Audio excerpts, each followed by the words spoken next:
Hello, everyone, and welcome back to Retention Chronicles. Super excited for our guest today. Oliver, so thankful for you to join us today. It's going to be great. We're going to kick off the episode with you saying hi to the audience and just with an intro. Thanks. Yeah, thanks for having me. I'll go ahead and introduce myself. So I was born in Amsterdam. I'm a Dutch guy who is living in Amsterdam at the moment, but I grew up abroad. We moved around every 5 years. So I grew up in Japan, Italy, Spain, Hong Kong, Singapore, all over the place. And after that, after my childhood, I moved to the US for a Fulbright scholarship. Did 1 year in the US and actually met my co-founder there, but that will come later in the story. And then I returned to the Netherlands to start studying. And in my second year of my studies, I decided to start a business, and that business was called Ekster. So that's why we're here today. Yeah, it's awesome. I can't wait to dive into all of that. But I want to ask, just because I think it's so interesting that you got to move around a lot as you were younger. So I'd be curious to hear how you think like that shaped just your worldview in general, or like your professional viewpoints. Because I am quite in the opposite category, where I grew up in a very small town in New Jersey, and only really started. I would travel when I was younger, but only started living in other places once I went to university. So curious to hear kind of how like moving around. You said every 5 years or so, Yeah. right? How So that affected you. I remember very clearly whenever my parents knew that we were going to move to the next place, they would come to my room in the morning and tell me, sit on my bed and tell me, okay, we're leaving, so we're going to have to leave your friends behind, and we're going to a new Mm, place, new city, new school. And there was not a single time that I remember being sad about it, which was kind of crazy. Like I really genuinely loved moving from place to place. And I guess starting out from at a young age, that does shape the way you're open to change and also open to meeting new people and just to see the world. And in the end, for me, that's why I did start the business, at least for myself, is the freedom to be able to see the world and meet new people. But if you look at our team, I think we have over 13 nationalities in our team, so they're from all over the place. We only have one Dutch person that we hired while we're based in the Netherlands. So that's kind of crazy. So we're very internationally minded as a team, and I think my youth, or my, I guess the way I grew up, helped in that. yeah, that's awesome. Wow. I think that's so interesting that now with remote work after the pandemic, it's like so normal to have teams all over the place. I feel like I didn't really get to see that be an option just with the environment that I grew up in. And now having the ability to have such a big team and have that be normal, that you have so many different nationalities represented on your team, is really cool. Yeah, and the crazy part is that they're actually based. Most of them are based in Amsterdam, so they're from all over the place, but they're living in Amsterdam. We also have a big team in other cities, so I think we have teams now in about three different countries. But most of them are based here. Wow, that's wonderful. Okay. Thank you for that personal background. I think that just helps shape for the listeners who are listening, like hopefully get an idea of who you are and how your background influences the person that you now are. So let's dive into professional background. Can you give us kind of a walkthrough of how you and your co-founder, Rick, created Ekster? Yeah, so it was 6 years ago.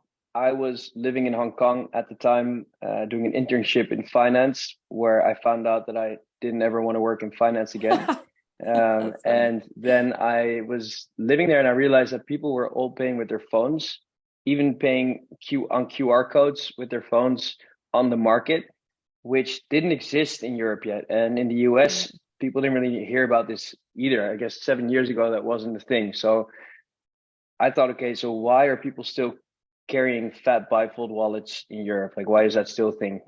So I got together with Rick. We started brainstorming about other things that could have been improved about the wallet. We really wanted to bring it to the 21st century. And then, yeah, I guess that's when the idea for Ekster was born. We wanted to change the way you carry your everyday items, starting with the wallet. Not long after that, our third co-founder joined us, Richard. He was a few years older, had some more experience in business. That really helped set up the website and all that stuff. But yeah, so that really developed over the years. So I would say we started as, changing the way that you carry and creating the very first trackable wallet, which didn't exist back then. We knew that one of the main issues with wallets was you losing them. So we thought, okay, what if we launched that on Kickstarter? And that launch wasn't blazing success from the very beginning. So the first year we did 1 million in revenue.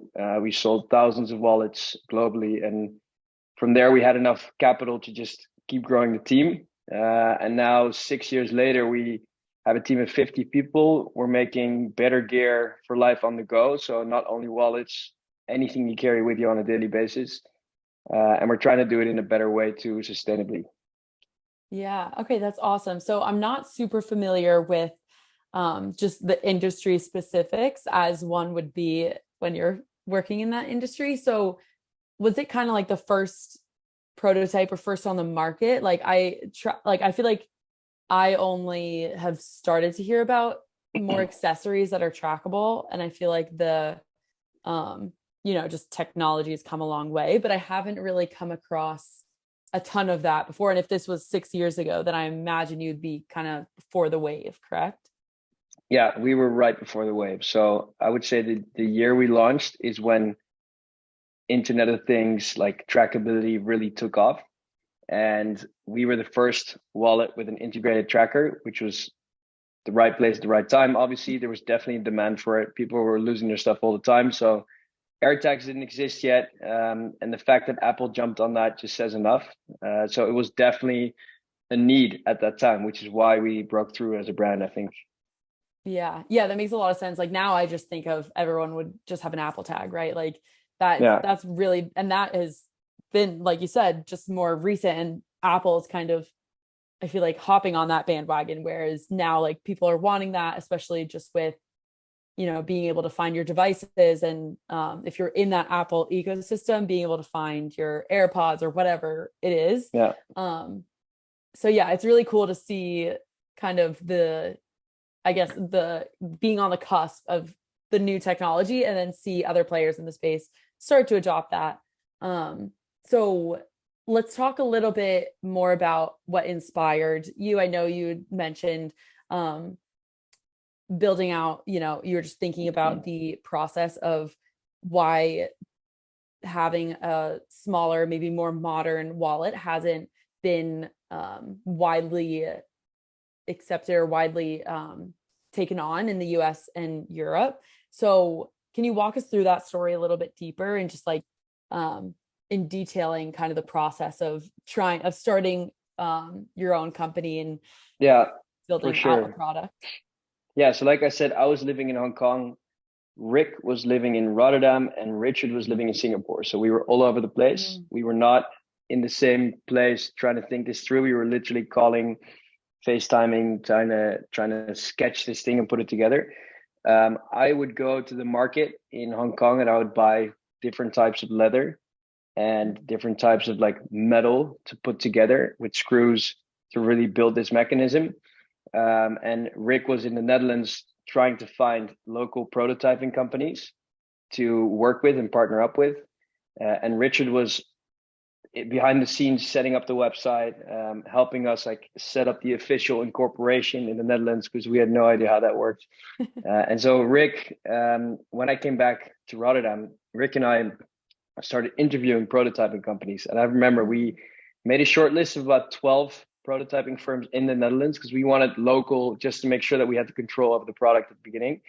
And out of those 12 that we spoke, all of them, so only one company actually said yes to working with us. All the other ones rejected us because they saw that we were 22 years old, had no business experience, didn't really have any budget. So they were like, okay, this is never going to work. And so there was one company that decided that they wanted to take the leap, which was super cool because we were kind of hopeless at the time. We're like, okay, we can't really make a sample with our bare hands. We don't have the technology for this. So we needed that sample for our Kickstarter campaign. So we started working with this firm, and I guess that was the step that kickstarted the whole thing. And then after that, finding the right audience all went through Kickstarter marketing, and we can dive into that later if you want.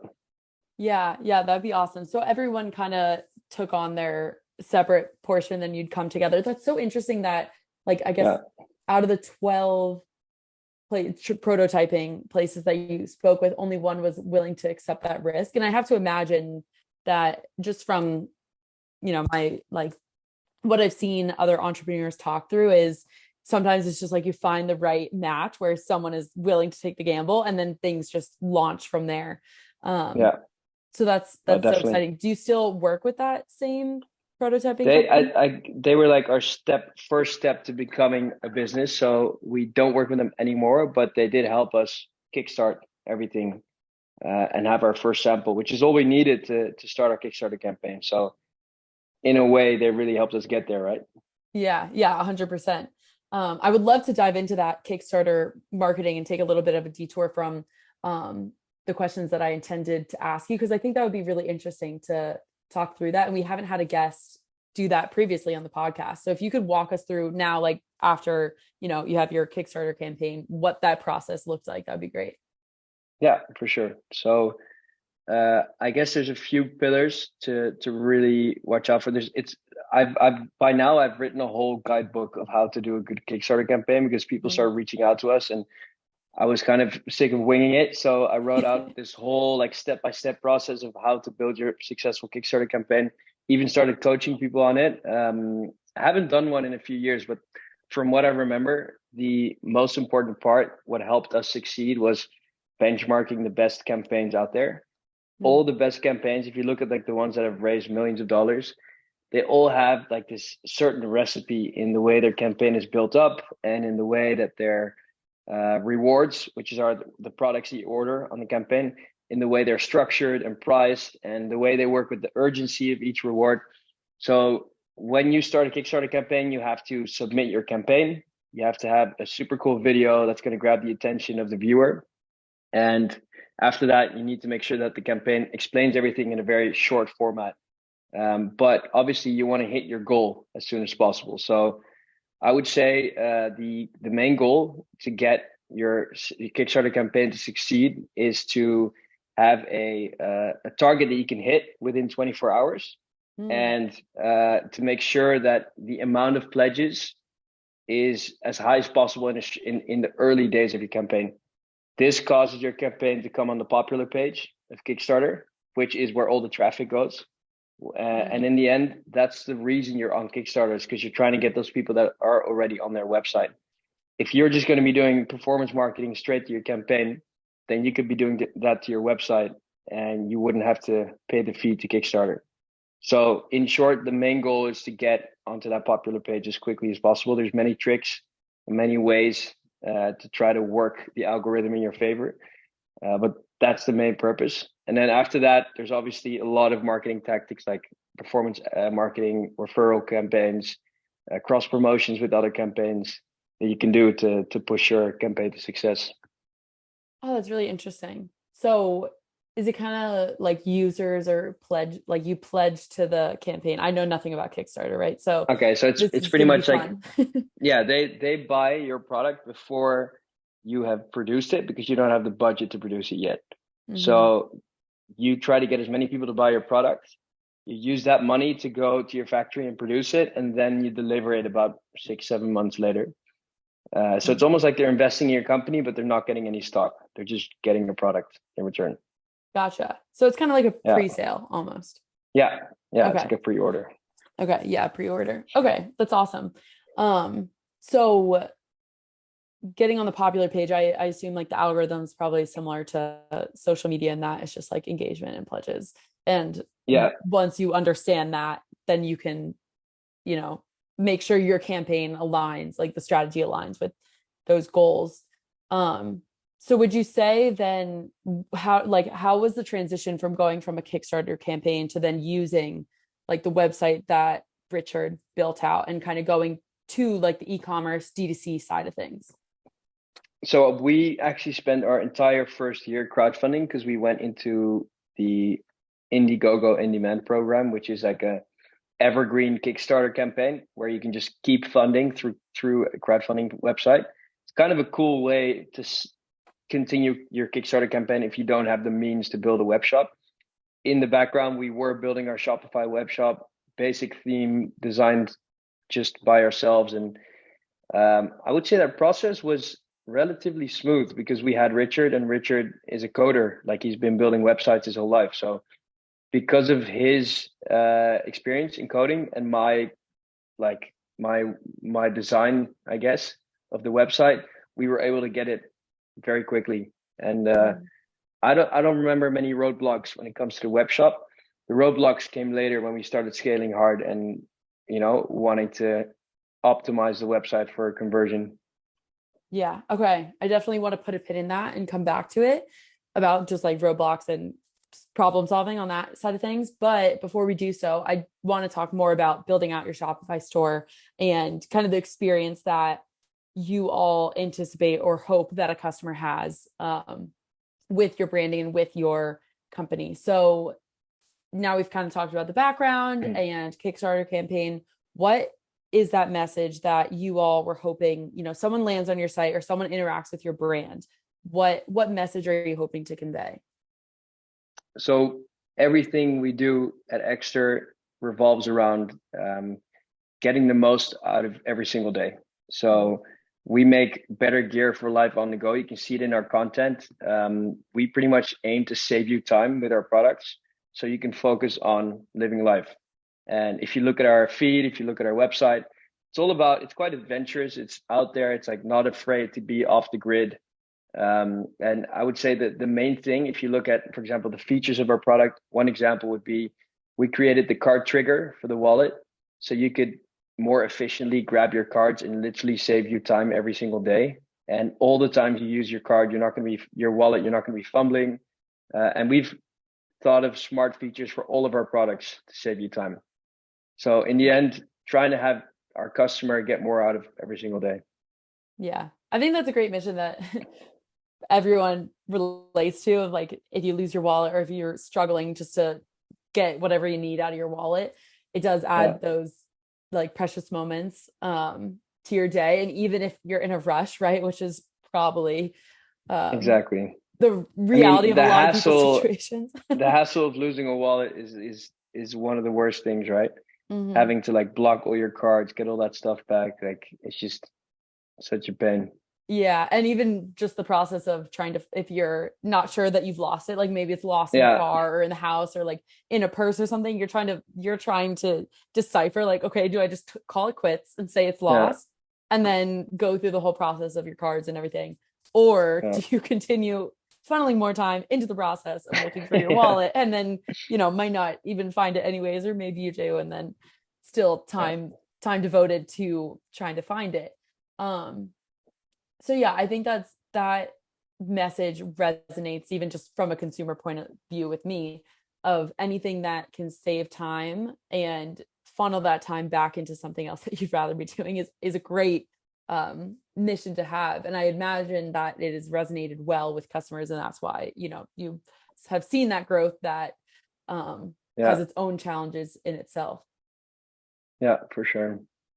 Definitely. So yeah, I want to now talk about, you mentioned just in the intro of Ekster, the sustainability piece and the materials that you're using to ensure that you all are doing your part as a company to have more sustainable materials and actions. So can you dive into that a little bit deeper?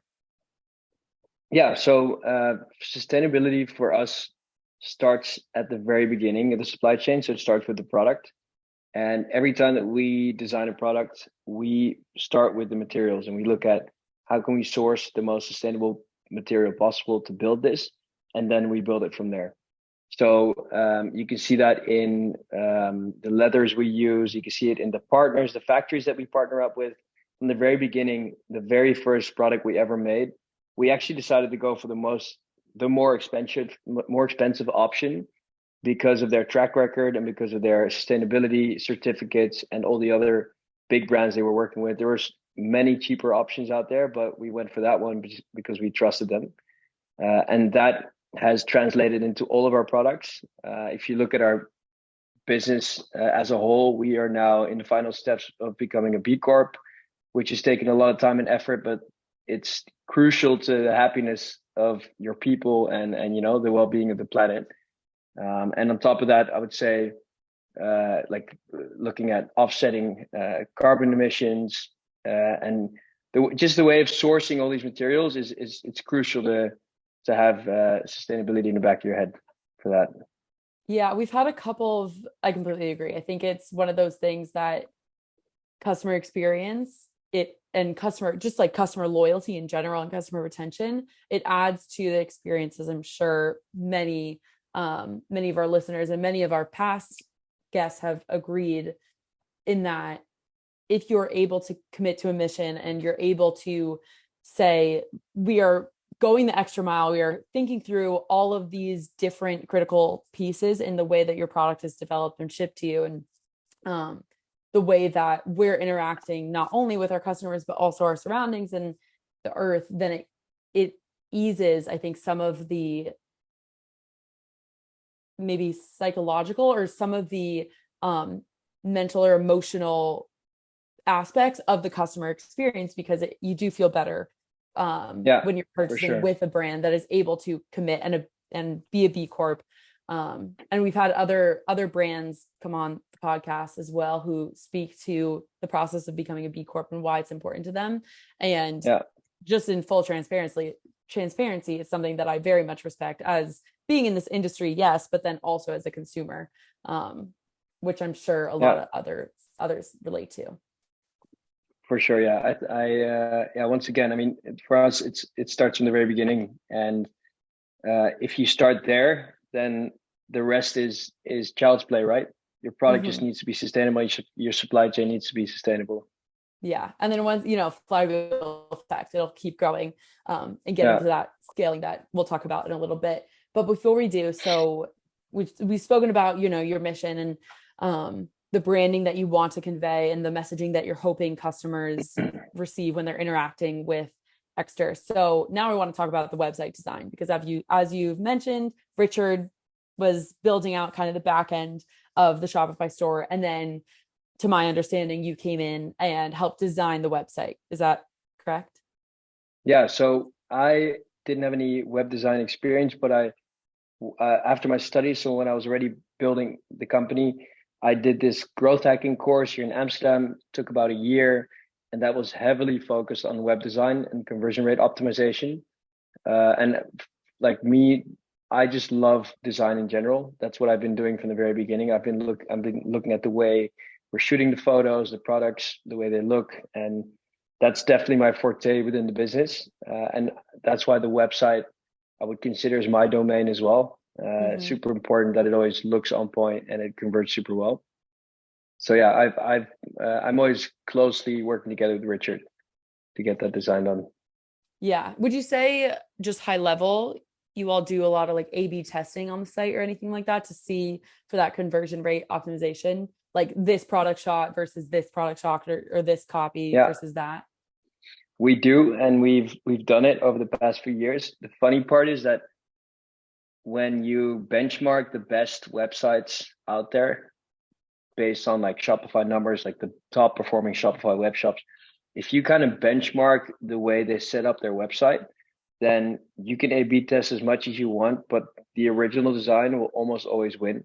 That's what we've seen. So there are some tests where we found like small discrepancies, but that's like, we always had the joke in the office that like we can A/B test, but like our original design is going to win anyway. So we still A/B test, but rarely do we find like super big winning B variations. Okay, that's an interesting finding that you all have observed. Would you say, like, my first take is that if someone's already familiar with your website, it's going to be the best experience because they already know what they're going to expect, versus if you change it with an A/B test, then maybe that would perform lower. Would you? Yeah, you would think that, but like I would say 80% of the people on our website have never seen our website before. So it's almost never recurring people or like revisiting people. So I would say that theory would make sense if you only have people on the website that know your brand already. So do you have any theories as to why the original tends to I perform just think better? that like if you can't, it's almost impossible to reinvent the wheel these days when it comes to web design, because it just needs to be super clean, super uh, clear for the customer. And if you're just looking at the top 10 best performing DTC websites and what they're doing, and keeping an eye on like the changes they make, and if you stay in line with that, then I would say you're 80% there, and then maybe the last 20% you can win with some A/B tests. Okay. Okay, that makes sense. So questions about your website design, because there are some things that I just, while scrolling through, of course, had to do my due diligence. Some things that I noticed that I don't typically see all that often. So on your homepage, you have the loyalty sign up. Yeah. So what was kind of like the inspiration behind wanting to have that like CTA kind of right there for the customer to see in Yeah. their first interactions? So we are big fans of not making it more complicated for people. Mm-hmm. So the goal always has been to have as little links clicking out or linking out of the page that are not going to a PDP.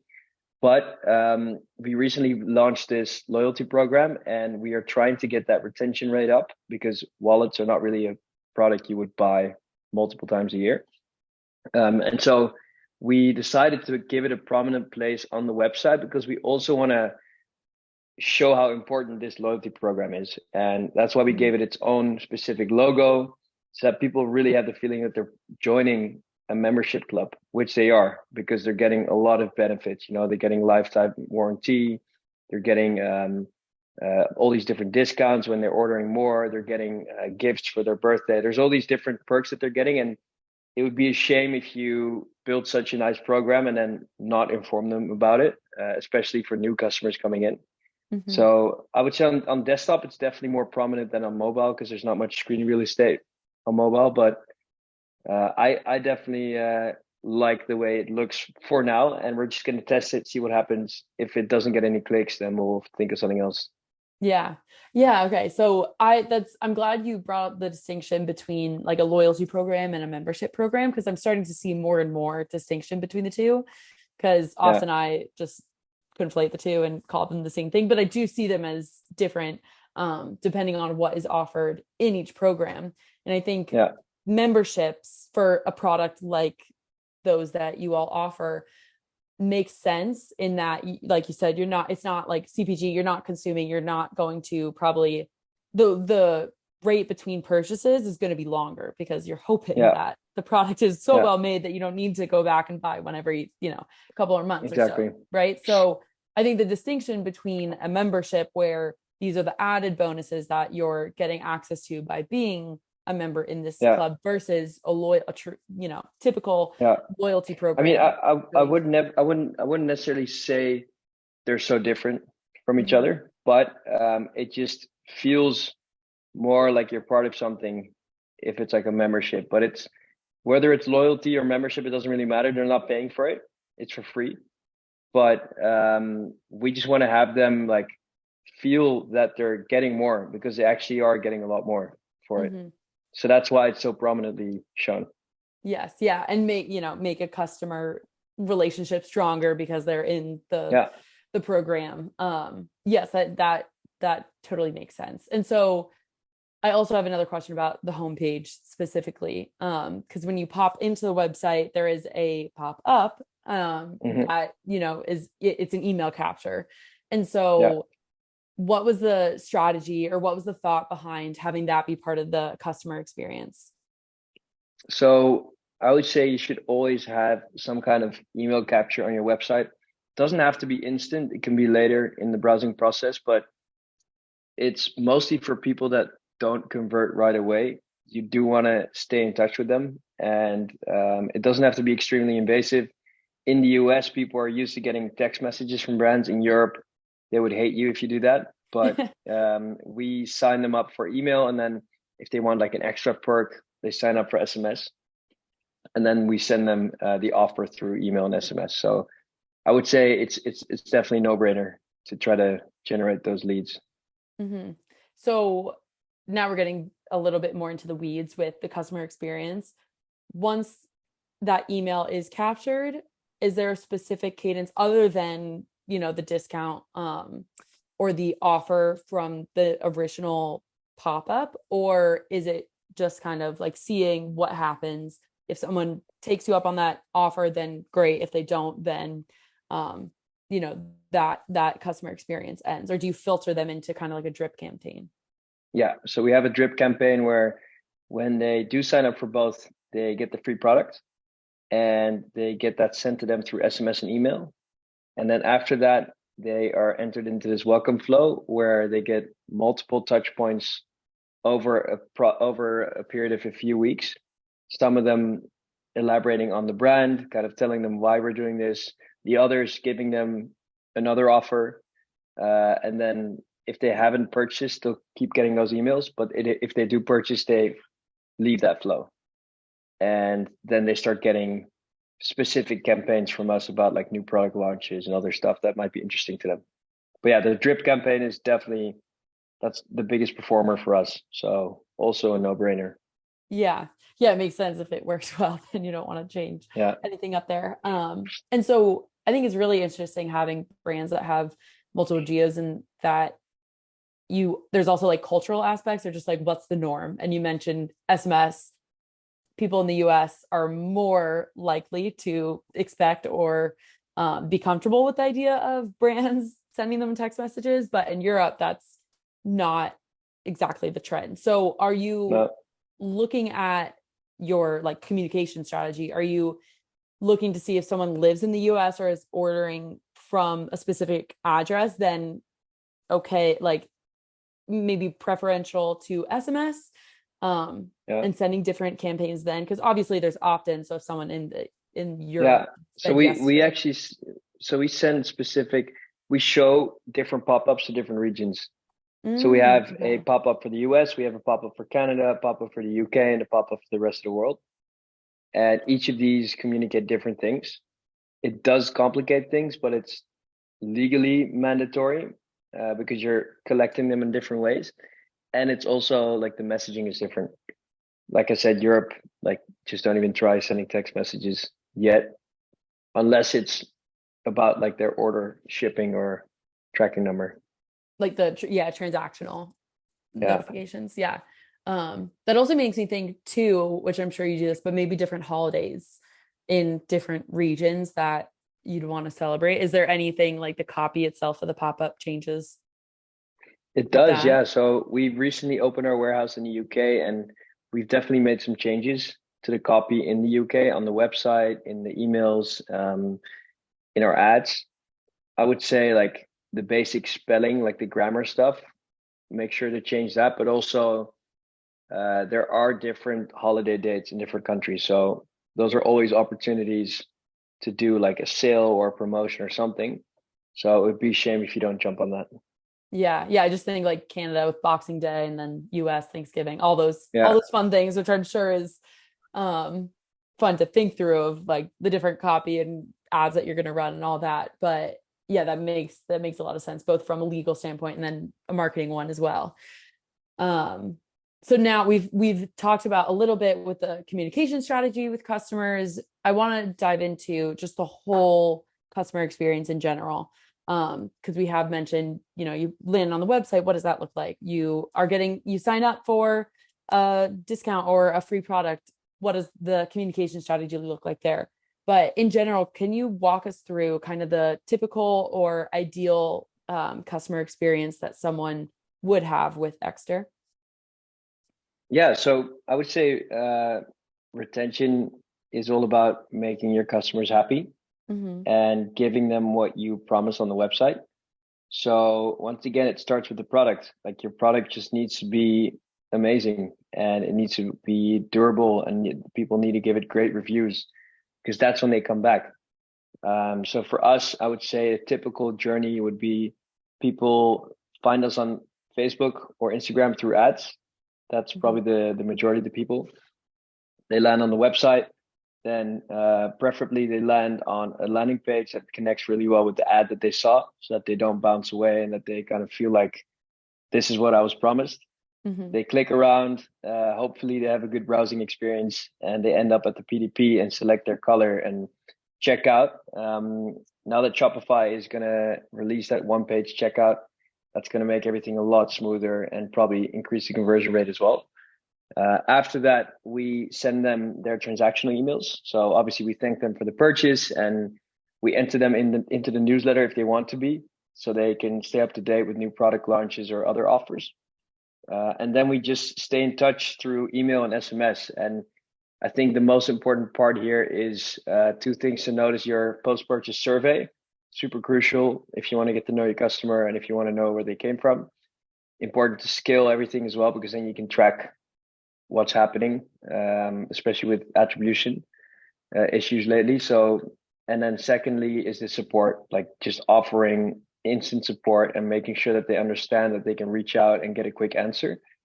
That's going to really help increase the customer satisfaction. Yeah. Yeah. I think that's a really great point with using the post-purchase survey as part of your strategy to inform like attribution and all those things. And would you say, so that post-purchase survey, are you like sending it after the product arrives, like after a specific length of time? We actually send it, we put it on the checkout page. So after they check out, they Okay. instantly see the survey, because then it's still fresh. Most people Gotcha. that buy with us are impulsive, so they buy it right after they find us. And so people will remember where they saw us. If you're gonna send that later, people won't even remember. I don't Okay. remember where I find things half the time, because you have so many things coming at you all day. Yeah.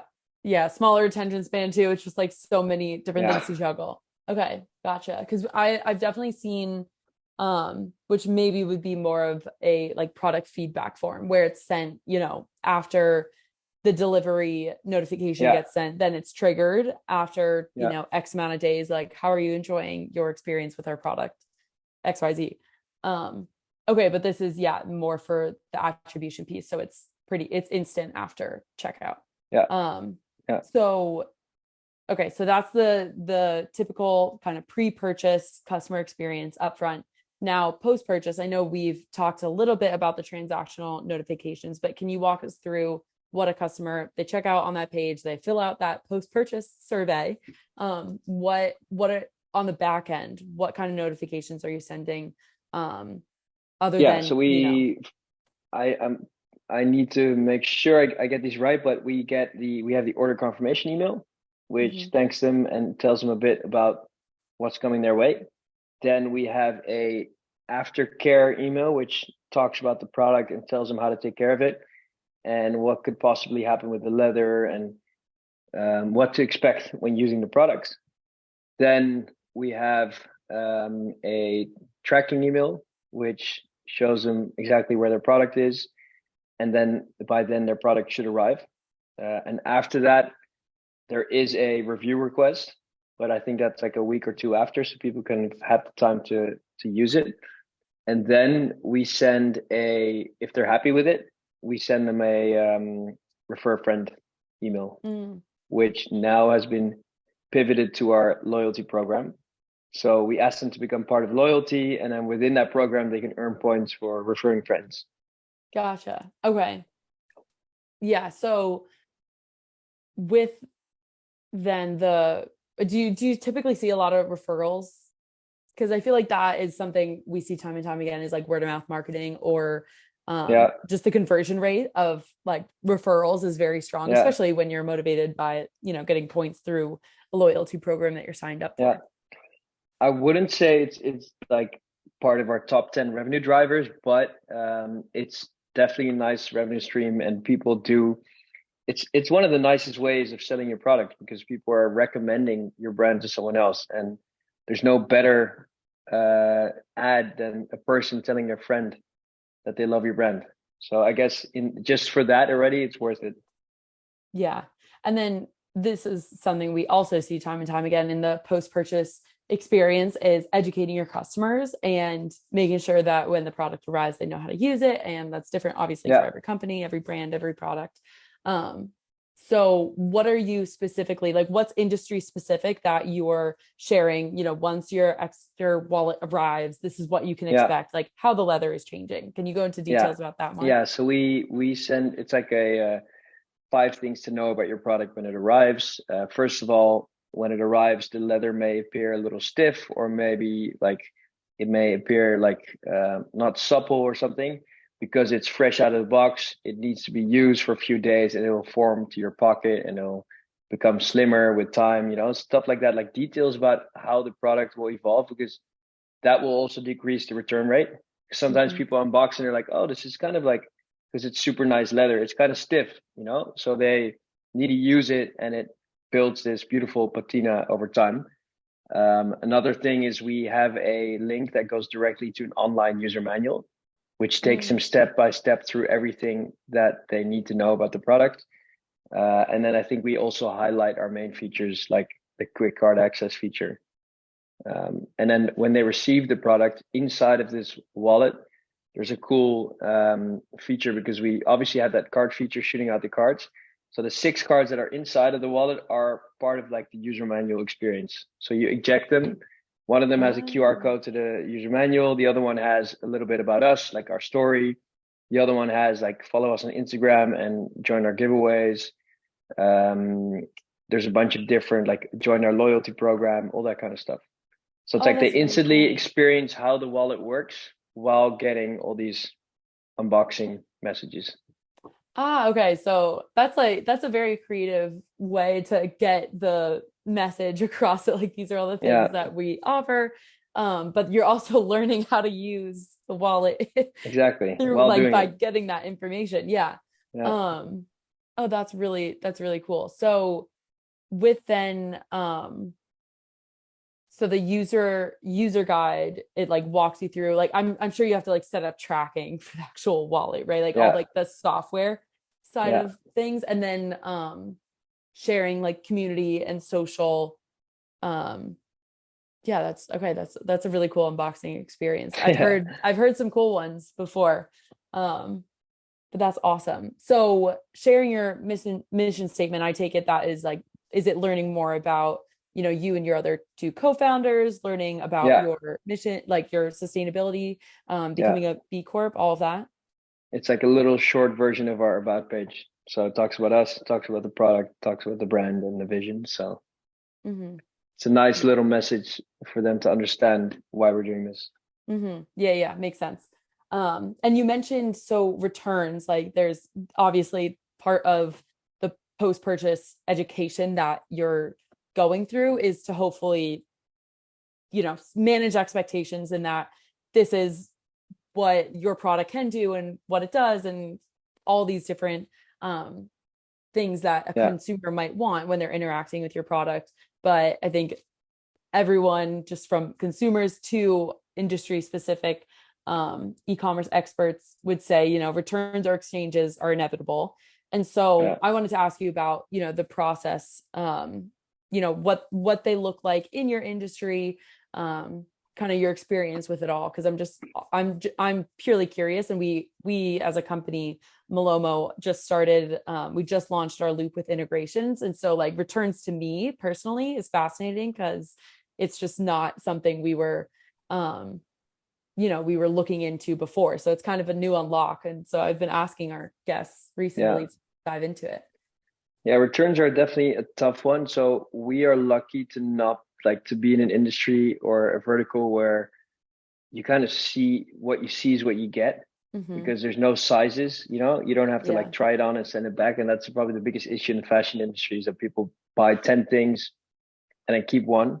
Yep. I would say like the average in our vertical is about 5% return rate. Mm, So super low. And once again, to reiterate on what I previously said, the most important part is clearly communicating on the website what they're going to get, with good imagery, perhaps even videos, and then offering outstanding support so that they can ask questions if they need to.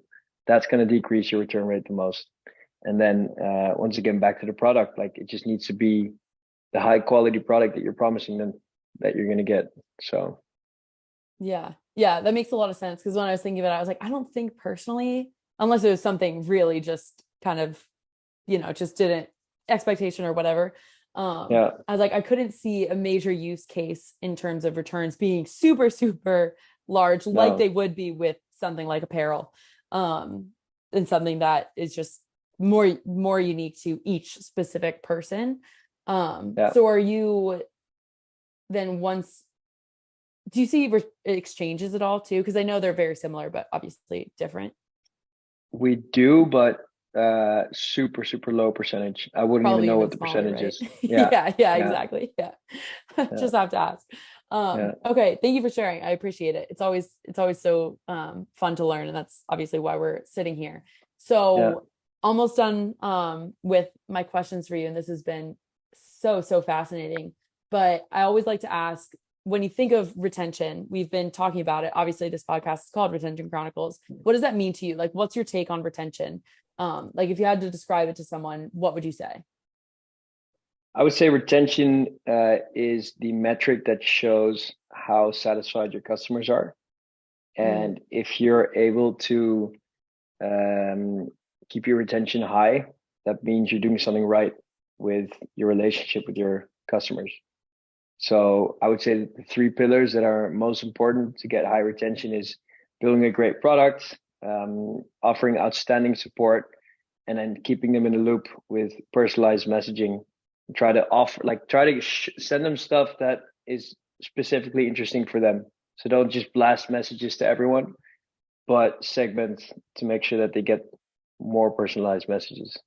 hmm. Yeah, I love that. Segmentation comes up a lot, I feel like, in this realm, and it is the extra mile, right? It just makes more Yeah. sense. It for both parties involved. So I love that. Thank you. And then final question, what's one piece of advice? It could be just like general life advice, business advice, wherever you want to take it. But what's one piece of advice that has helped you along the way of starting Ekster and just where you've gotten to today? I would go for a recent one, actually, a recent learning that we've only really started doing in the past 2 years is getting to know your customer through surveys or through emailing them directly or calling them up is probably one of the most valuable things you can ever do for your business because that's going to shape your strategy for the future. So we've recently been doing a lot of surveys to our customers to ask them Mm, about what do you like about the product, what don't you like, what would you like to see more of, are there other products you want to see? That information, you have such a big database already being a D2C brand, but why are like people need to use that? You need it. And people, customers actually enjoy responding to these questions. So it's a win-win situation. I love that. Yeah, using product information or customer feedback to inform product and Yeah. strategy is always, yeah. I feel like that's kind of it's like an unsung hero sometimes where it could be easily Yeah. forgot about, but like you just said, customers do enjoy feeling like they're helping in a way, right? Like it's Exactly. human nature. Yeah, that's Yeah. really fascinating. Well, thank you so much, Oliver. This has been absolutely fantastic to get to take this almost hour, get to chat out with you and learn more about your brand.